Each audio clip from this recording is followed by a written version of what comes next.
Alhamdulillahi Rabbil Alamin. Wassalatu wassalam ala asyrafil anbiya'i wal mursalin wa ala alihi wa sahbihi ajma'in. Subhanaka la ilma lana illa ma 'allamtana innaka antal alimul hakim. La hawla wa la quwwata illa billahil aliyyil azim. Rabbi shrah li sadri wa yassir li amri wa hlul 'uqdatam min lisani yafqahu qawli. Allahumma iftah 'alaina bi futuhil 'arifin bik. Allahumma ja'alna minal ladzina yastami'una al-qawla fayattabi'una ahsana. Allahumma 'allimna mimma jahilna wanfa'na bima 'allamtana wa zidna 'ilman nafi'a ya rabbal alamin. Qala Syekh Musannif rahimahullah ta'ala wa nafa'na bihi wa bi'ulumihi fid dharain amin. Kita nak sambung ni muka surat 136 perenggan 770 kitab teks yang kita pakai. Kata Musannif rahimahullah ta'ala, kalau asal matan dia dalam kurungan tu, wasnatani birridai al-ummu al-murdi'atu wal-ukhtu minar ridai wa arba'un bil musaharati ummu zawjati wal rabibatu wa zawjatul abi wa zawjatul ibni. Hadirin sekalian, pertama sekali syukur terima kasih kita kepada Allah Ta'ala. Syukur kita pertama sekali nikmat hidup Allah Ta'ala masih beri. Syukur kita dapat Islam. Syukur kita Allah Ta'ala jadikan boleh ke masjid, ke surau, boleh ke majlis ilmu. Dapat pula kita memahami ajaran baginda Nabi SAW. Dan kita pula Allah Ta'ala jadikan begitu lembut hati, boleh menerima, mengakui, mengiktiraf semua ajaran yang dibawa oleh baginda Nabi SAW itu. Dijadikan kita pula lagi lembut pada itu, boleh taat patuh pula perintah dia, bersusah payah pula untuk meninggalkan larangannya, dan bersusah payah pula untuk mempelajari, memahami ajaran-ajarannya. Syukur banyak-banyak Allah Ta'ala jadikan kita begitu, dan diberikan kita pula keupayaan, dan dengan itu dapat kesempatan kita sembahyang asar, solat asar di masjid ini. Dan insya-Allah kita manfaatkan pertemuan petang ni meneruskan bacaan kitab kita daripada kitab Fathul Qarib. Kita duduk bicara ni sambung bab mahram itu. Jadi hadirin sekalian, dengan apa yang telah kita bicara dulu, ada mahram yang kita dah belajar dulu, secara khususnya adalah mahram yang dengan sebab keturunan. Istilah Arabnya disebut mahram dengan sebab nasab. Maksudnya ada 7 yang kita dah jumpa hari itu. Jadi kita nak sambung ni, nak lihat pula mahram yang mendatang. Istilah mahram mendatang ni maksudnya dia bukan mahram keturunan. Dia kalau ada faktor mendatang ni boleh jadi mahram. 2 perkara yang nak dia sebut jadi mahram yang mendatang ni. Pertama adalah bab susuan. Yang kedua adalah bab nikah kahwin. Dengan sebab nikah kahwin nanti ada mahram.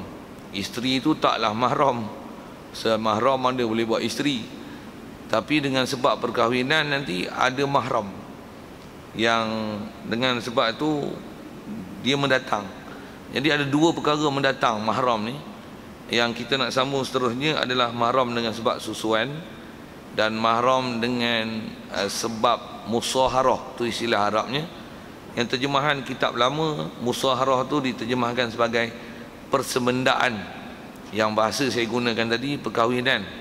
Bahasa kita lah ni sebut bermertua menantu. Yang tu kot seumpama itu bahasanya.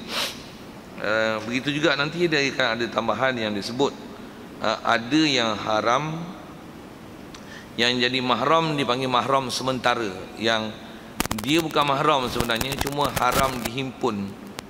Nanti ada satu nanti disebut di belakang insya-Allah. Baik. Dengan apa kita nak jumpa ni? Kalau tengok muka surat 136 itu perenggan 770. Wa atafal musannifu ala qawlihi sabiqan sab'un qawlahu huna. Terjemah asal tu mengataf, maksudnya menyebut kalau pasal kita baca ni ada istilah matan dan syarah. Jadi kitab matan ni dia adalah yang dalam kurungan tu. Jadi yang syarah tu yang di luar kurungan. Kalau yang ditulis terjemah tu, yang dibolkan, yang tulisan tebal tu adalah asal perkataan matan kitab Fathul Qarib tu.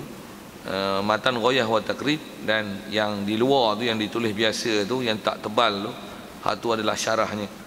Jadi kalau asal matan tu yang dibolkan, dia tulis 7 dulu hari tu. yang disebut angka asal ada 14 yang haram dengan sebab nas, digunakan istilah itu. Jadi 7 kita dah jumpa, jadi nak sambung, jadi mengataf, maksudnya merujuk balik musannif pengarang kitab ini dengan apa yang telah disebut lepas. Semua ada 14, 7 dah lepas. Jadi kalau ikut sedarai ada 7 lagi lah yang tidak sedarai, yang dengan nas yang ni haram. Jadi ada 2 nanti dengan ringkasnya disebut itu adalah bab susuan, itu pun atas angka ringkas. Kemudian ada 4 lagi dengan sebab persemendaan, dengan sebab musyawarah 6, 1 yang haram sementara 7. Jadi angka 14 tu dia akan sempurnakan. Macam mana pun kita buat rumusan dia tengok semua berapa yang mahram yang sebenarnya yang ada di sekeliling kita. Jadi yang kita dah jumpa lepas adalah 7 yang haram dengan sebab faktor keturunan, faktor nasab. Jadi dia merujuk balik dengan hari itu dah sebut 7. Dia atafkan, kalau bahasa nahwu ataf ni ialah bahasa tata bahasa Arab, tuan-tuan tak faham tu dengar jelah bacanya. Dia atafkan di atas perkataan dia huna di sini dalam matan, wasnatani ail al muharramatu bin nasi isnatani birridha. Kata dia, dan 2 lagi selain pada 7 yang telah disenarai dulu, ada 2 lagi kumpulan orang perempuan yang mahram dengan nas.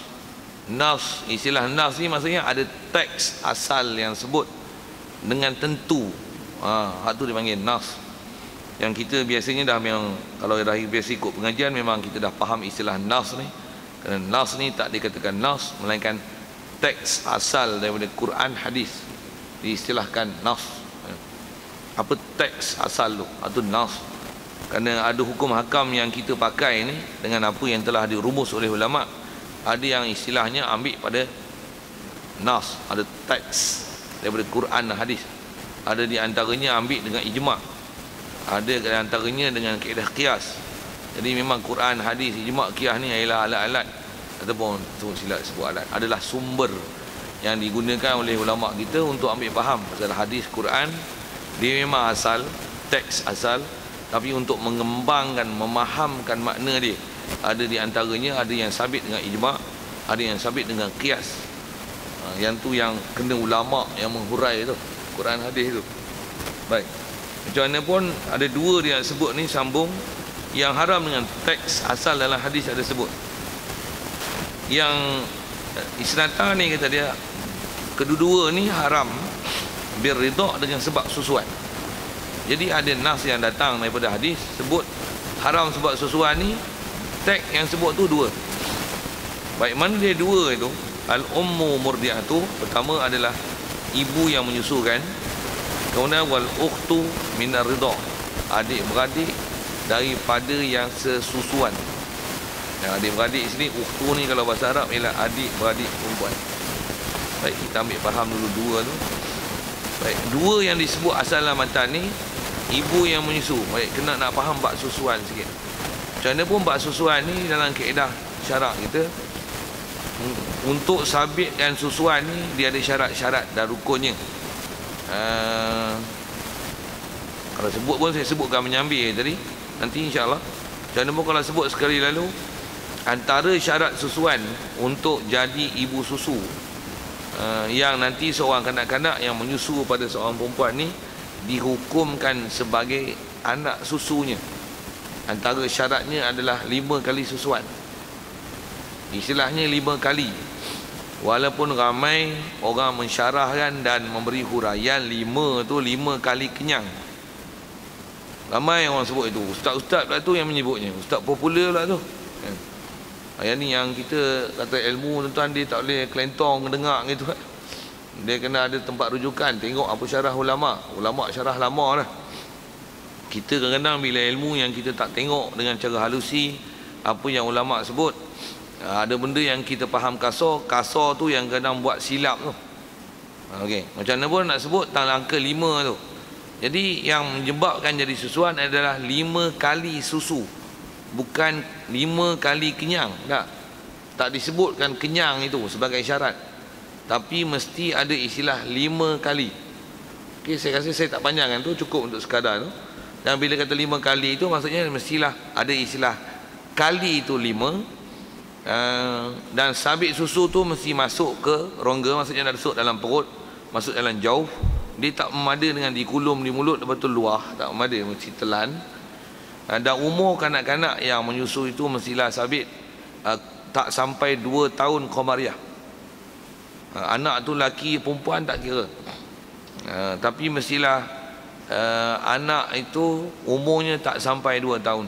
Jadi kalau atas pada 2 tahun komariah, maka hukum susuan tu tak sabit walaupun minum 1,000,000 kali. Pasal apa? Untuk sabit susuan mestilah umur kanak-kanak kurang daripada 5 tahun. Silap sebut 5 lah. Dah kurang daripada 2 tahun. 2 tahun. Lagi sebut. Dan antara syaratnya juga kalau kata mesti susu daripada perempuan. Mesti perempuan. Kalau bapak katalah esok suntik hormon ke apa ke, bapak keluar susu, tak sabit susuan dengan sebab susu bapak. Susu sabit dengan susu ibu, susu mak. Sekalipun ibu tu dia tak hamil dan melahirkan anak, tapi suntik keluar susu, ataupun tak suntik-suntik memang ada susu, sabit hukum susuan sekalipun bapak susunya tak ada. Okey, macam mana pun tu sekali lalu sebut syarat-syarat untuk sabitkan susuan. Kalau ada masalah tanya nanti, sekalipun ada benda tak baca, pasal kita nak tengok ni, nak faham susuan tu suku yang saya sebut sekali lalu, pasal bacaan kitab dia ada depan nanti. Asal nak sebut nak faham ibu susu, jadi tak dapat tidak kena sebut juga tu, satu saya sebut awal. Baik, jadi bila kata ibu susu ni yang jadi mahram adalah ibu yang menyusukan seorang kanak-kanak. Siap tu. Jadi cukup syarat tadi tu, kanak-kanak ni dihukumkan anak susu. Jadi mak tu adalah mak susu dia lah. Siap. Cuma nak faham ke sini sikit, kaedah nak memaham susuan ni, dia mesti faham untuk jadi susuan ni adalah sesiapa yang menyusu daripada seorang perempuan, dia yang akan masuk dalam keluarga itu. Yang tu yang kena faham. Mana-mana kanak-kanak yang menyusu daripada seorang perempuan, dia yang istilahnya masuk dalam keluarga itu, yang jadi mahram bagi keluarga itu. Bukan ibu susu tu masuk ke keluarga budak yang menyusu. Dia kena faham lagi betul tu. Pasal selalunya orang kita dia pening situ lah, bab susuan ni. Walaupun hukum susuan tu lah ni tak masyhur ada, tapi nak faham hukum tu. Bagi faham sikit saya sebut kata bukan ibu susu tu yang masuk dalam keluarga kanak-kanak yang menyusu, tapi kanak-kanak yang menyusu tu yang masuk dalam keluarga ibu yang menyusu. Okey, tengok masalah tuan-tuan faham tak? Katalah ibu menyusu ni dia ada adik-beradik perempuan. Jadi bila kanak-kanak ni menyusu, adik-beradik perempuan ibu susu tu nanti pangkat apa? Mak menakan sebelah mak. Kalau kita belajar dulu istilahnya dia panggil khalah. Itu adalah khalah ibu. Mak menakan sebelah mak. Pasal apa? Adik-beradik mak. Jadi ibu yang menyusu, perempuan yang menyusu tu ibu susu dia. Tentulah adik-beradik mak susu dia akan jadi mak menakan susu dia. Jadi hukum mak menakan lah. Dia masuk dalam keluarga tu. Okey, saya beri contoh tu satu, dan kita nanti nak faham semua tu kalau ikut ada 7. Senarai dia bagi 2. Macam mana pun saya nak bagi faham, nak sebut macam mana nak fahamkan konteks anak susu ke ibu susu tu, ke siapa, konteks siapa. Jangan faham je ni. Anak susu bila dia menyusu kat perempuan ni, soal lah, boleh tak perempuan ni yang menyusukan budak ni kahwin dengan bapa budak ni, bapa budak yang dia menyusu ni? Bukan tu bapa susu dia. Alah, bapa susu, bapa anak susu dia. Jadi perempuan ni yang bagi susu kat budak ni, dia tak masuk apa pun dekat budak ni, melainkan budak ni dan keturunan dia ke bawah. Apa yang ada pada asal mak bapak dia, begitu juga keliling dia, adik-beradik dia, tak kena mengena langsung dengan perempuan ni. Pasal yang masuk tu ialah kanak-kanak ni yang masuk dalam keluarga perempuan tu, bukan perempuan ni yang masuk dalam keluarga kanak-kanak ni. Tak faham pula tanya bahasa tu. Itu yang tuan-tuan nak ambil fakta tu. Tu nak, yang tu lah ilmu, nak ambil faham. Agak tak faham tu tanya lain lah. Baik. Misal satu lagi tak, boleh faham tak? Katalah adik yang saya nak cerita ni, adik bawah umur lah yang menyusu. Nak bagi faham bahasa dulu, kita sambung kitab baru, insyaAllah mudah faham. Dia menyusu pada seorang perempuan. Jadi perempuan tu akan jadi ibu susu dia lah. Soal, saya ni dengan perempuan boleh kahwin tak? Saya tanya adik saya ni, adik saya. Jadi mak saya lahirkan anak. Jadi adik saya lah. Adik satu mak ke, satu bapa ke, satu mak, satu bapa, satu mak ke, atau sebapa ke, adik lah kan. Okey. Bila dia menyusu kat seorang perempuan ni, perempuan tu akan jadi ibu susu dia. Dia tu siapa? Adik saya. Saya ni boleh tak kahwin dengan mak susu adik saya? Tak boleh? Tak boleh. Kalau tak boleh, salah. Itu salah. Pasal apa? Siapa masuk siapa? Anak tu yang masuk dalam keluarga tu. Saya tak masuk dalam keluarga tu. Jadi yang masuk jadi anak susu tu anak adik saya je. Saya tak jadi anak susu dia. Jadi dia yang masuk dalam keluarga tu. Perempuan tu tak masuk dalam keluarga saya dalam bab mahram. Nak cerita tak masuk tu, tak masuk dalam bab mahram. Masuk dari sudut bahasa, saya bahasakanlah ini adalah ibu susu adik saya. Saya gunalah bahasa itu. Tapi mahram tak masuk. Mahram tak jadi. Mahram jadi adik saya ni yang menyusu kat perempuan tu, boleh tak dia kahwin dengan anak perempuan ni yang menyusu tu? Katalah adik saya ni lelaki, nanti dia ada anak-anak perempuan pula. Ibu yang menyusu tu dia beranak lagi, kemudian ada anak perempuan. Boleh tak dia kahwin dengan anak perempuan tu, tapi yang di bawah? Atas kakak anak dia yang awal, yang sebelum menyusu ni, boleh tak?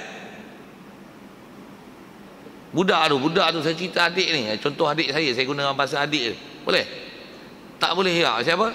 Itu hukum adik-beradik dia.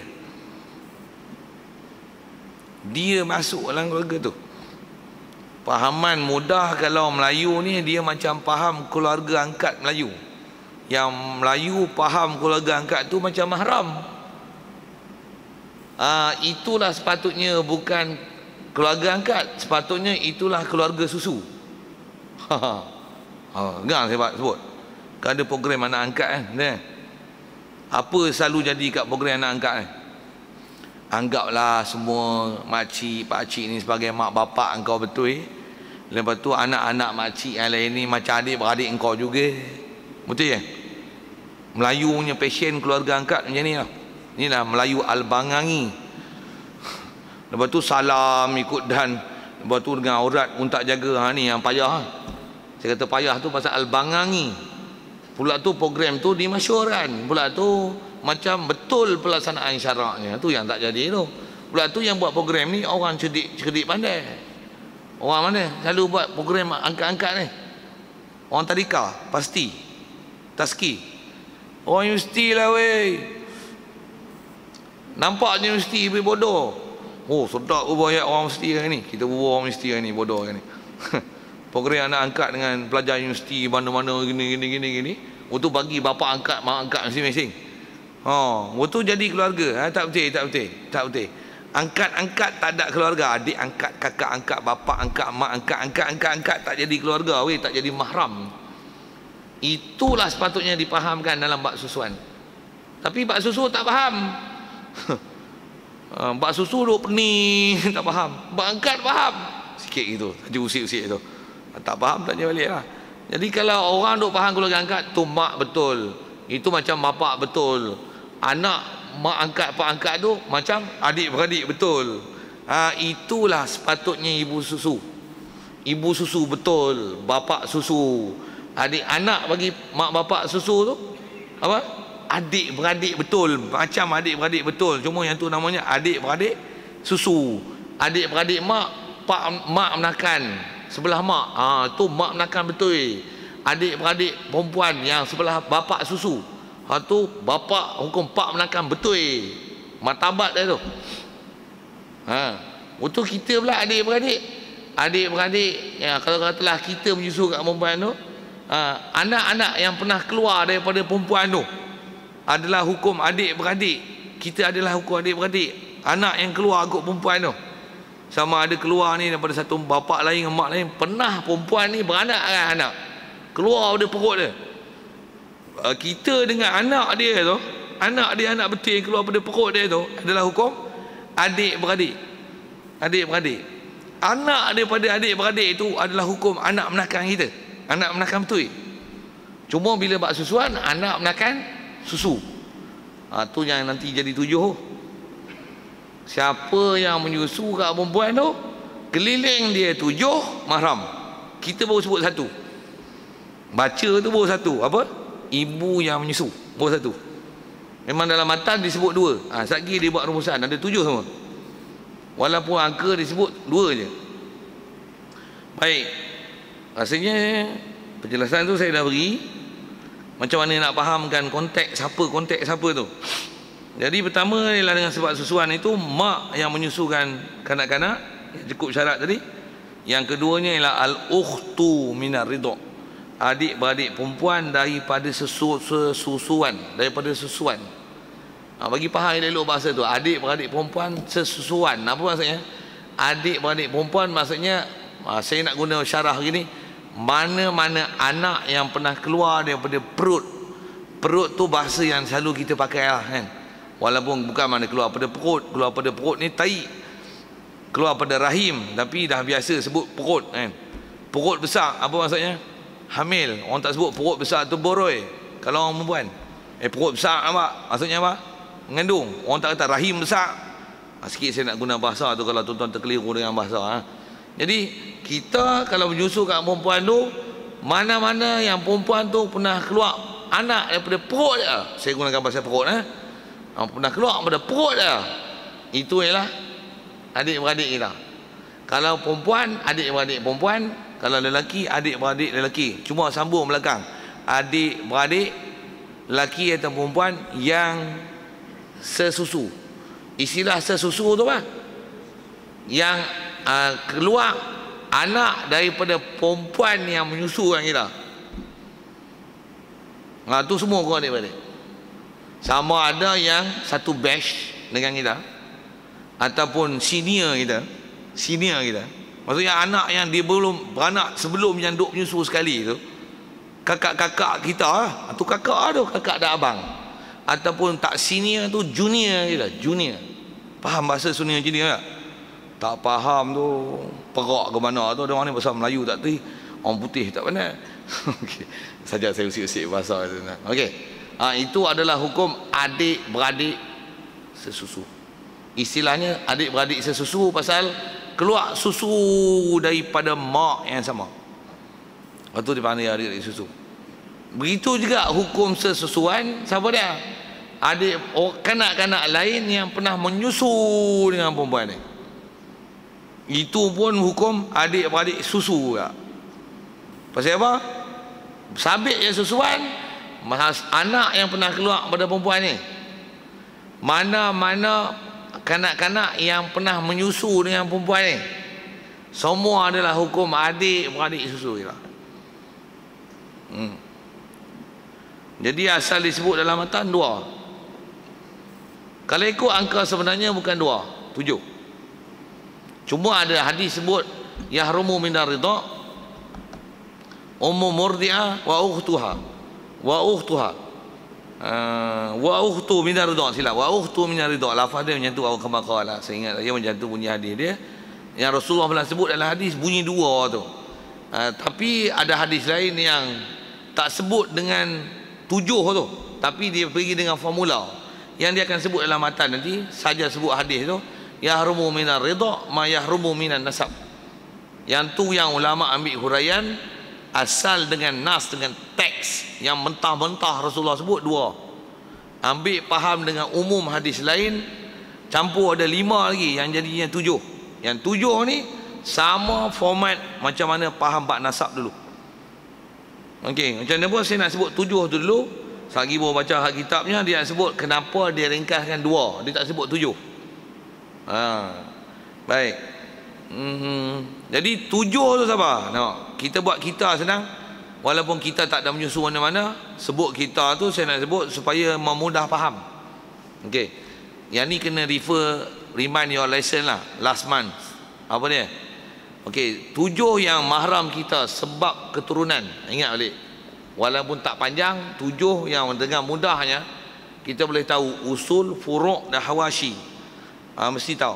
Nak saya bilang, kalau tuan-tuan tak boleh nak bilang, nak saya tolong bilang untuk tuan-tuan. Mak ke atas 1. Anak perempuan kita ke bawah. Ke bawah tu cucu, cicit, perat, apalah kan. 2. Adik-beradik perempuan 3. Adik-beradik perempuan tu sama ada si ibu sebapak, adik-beradik sebapak, adik-beradik si ibu. Semua tu ke adik-beradik belakang. Semua mahram. 3. 4. Mak menakan sebelah mak, hak original, bukan yang mendatang, bukan yang photostat. Saya gunakan bahasa macam tu itu. Mak menakan, adik-beradik mak kita yang perempuan 4. Okay. Adik-beradik bapak kita yang perempuan, bapak kita betul, bapak ori, adik-beradik bapak kita 6. 5 sila sebut 5 tu, 5. 6. Adik-beradik lelaki kita, sama ada si ibu sebapak ataupun sebapak atau si ibu, anak dia, adik-beradik lelaki ni, anak dia hak perempuan, tu anak menakan ori tu mahram. Okey, lagi 6. 7. Anak adik-beradik kita yang perempuan, anak dia yang perempuan. Saya gunakan syarah dengan bahasa macam tu lah. Tu 7.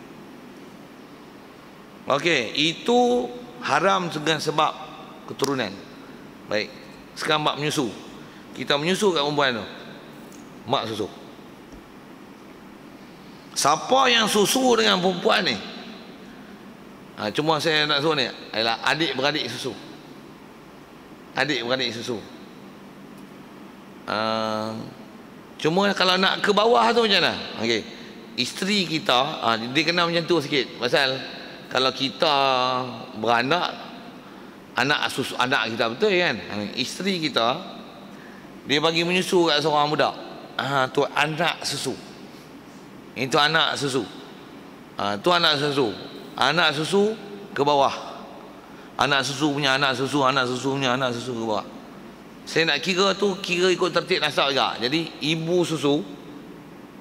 Okey, ibu yang kita menyusu kat dia. Anak susu apa? Anak susu ialah isteri kita bagi susu kat dia dengan syarat tak cukup 2 tahun apa semua tadi, 5 kali susuan tu ke bawah, anak susu. Okey, 2. 3. Adik-beradik sesusuan.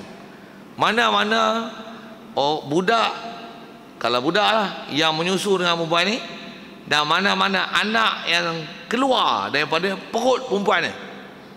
Perempuan ni perempuan yang kita menyusu. Hukum adik-beradik susu. Adik-beradik susu. Okey. 3 tu keliling tu. Mak susu kita tu, adik-beradik dia yang perempuan 4. Tu mak menakan susu. Hukum mak menakan betul ya. Kemudian bila perempuan ni ada suami yang dengan sebab suami ni dia hamil dan dapat anak dan susu, tu dipanggil bapa susu. Bapa susu tu, adik-beradik dia yang perempuan, mak menakan, hukum mak menakan sebelah bapa. 5. Adik-beradik kita tadi yang sesuai dengan perempuan ni, sama ada yang menyusu sekali ataupun yang pernah keluar daripada perut perempuan yang menyusu kita ni,